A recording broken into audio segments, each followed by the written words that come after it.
Hi friends, interesting వీడియోల కోసం నా ఛానల్ను సబ్స్క్రైబ్ చేసుకోండి.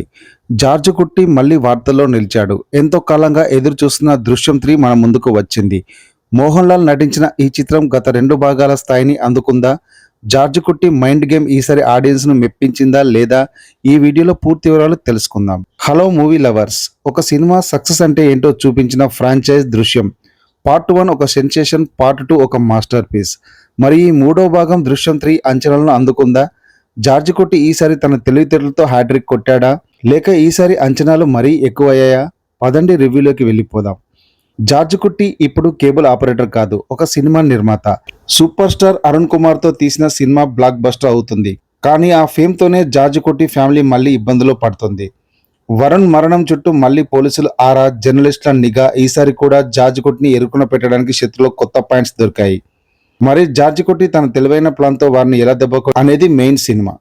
మోహన్ లాల్ గురించి ఎంత చెప్పినా తక్కువే, కళ్ళతోనే నటిస్తారు ఆయన. జార్జ్ కుట్టి పాత్రలో ఆయన ఒదిగిపోయిన తీరు అద్భుతం.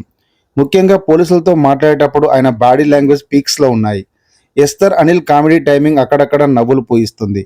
కానీ ఎమోషనల్ సీన్స్తో కొత్తదనం కొంచెం తగ్గింది. అనిల్ జాన్సన్ బ్యాక్గ్రౌండ్ స్కోర్ ఈ సినిమాకు ప్రాణం అని చెప్పవచ్చు. థ్రిల్లింగ్ మూడ్ని మెయింటైన్ చేయడంలో ఆయన సక్సెస్ అయ్యారు.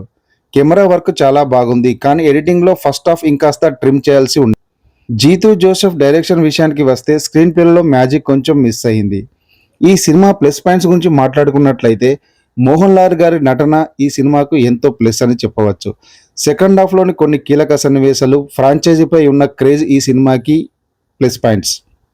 ఇక మైనస్ పాయింట్స్ విషయానికి వస్తే ఫస్ట్ హాఫ్ చాలా నెమ్మదిగా సాగడం, ఆశించిన స్థాయిలో లేని ట్విస్టులు, సెకండ్ పార్ట్తో పోలిస్తే ఎంగేజింగ్ లేని స్క్రీన్ ప్లే ఈ సినిమాకు మైనస్ పాయింట్. క్లైమాక్స్కి వచ్చేసరికి మనం ఎప్పుడు చూసే జార్జ్ కుట్టి మైండ్ గేమ్ ఉంటుంది, కానీ అది మరీ ఊహించినట్లుగా అనిపించడం కొంత నిరాశ కలిగిస్తుంది.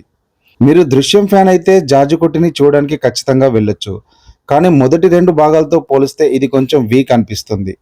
ఒకసారి ధైర్యంగా చూడదగ్గ మూవీ, కానీ ఎక్స్పెక్టేషన్ ఎక్కువగా పెట్టుకోకండి.